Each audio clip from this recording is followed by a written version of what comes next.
Men bunchalik oson bo'lishini kutmagandim. Shu desalaringiz, pazandalarim yoshligimdan uyimda kamin bo'lishini xohlardim.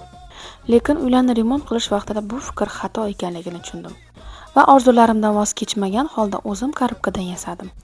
O'tgan yili yasalgani va turgan joyda ba'zi joylari aboylar yirtilgani hisobiga bu yil ustidagi aboylarni yangilashga qaror qildim va mustahkam qilib skochlab ustidan aboylar bilan o'rab oldim. Ko'rinishda murakkabga o'xshaydi, lekin yasalishi juda ham oson. Bu qora yaltiroq qog'ozni esa konservator sotadigan joydan topsangiz bo'ladi va orasini naqsh qilib kesib oldim. Va kamin yana ham chiroyli bo'lishi uchun sun'iy yog'ochlar yasab oldim va sariq rangda yonadigan svechchalarni aylantirib oldim. Va tayyor kaminning ustiga uyimdagi bor yangi yilga mos o'yinchoq hamda suvenirlarni taxlab oldim. Imkoni bo'lsa albatta yasab ko'rishingizni maslahat beraman. Yangi yil archasini yonida juda ham chiroyli ko'rinadi va mana kaminimiz tayyor.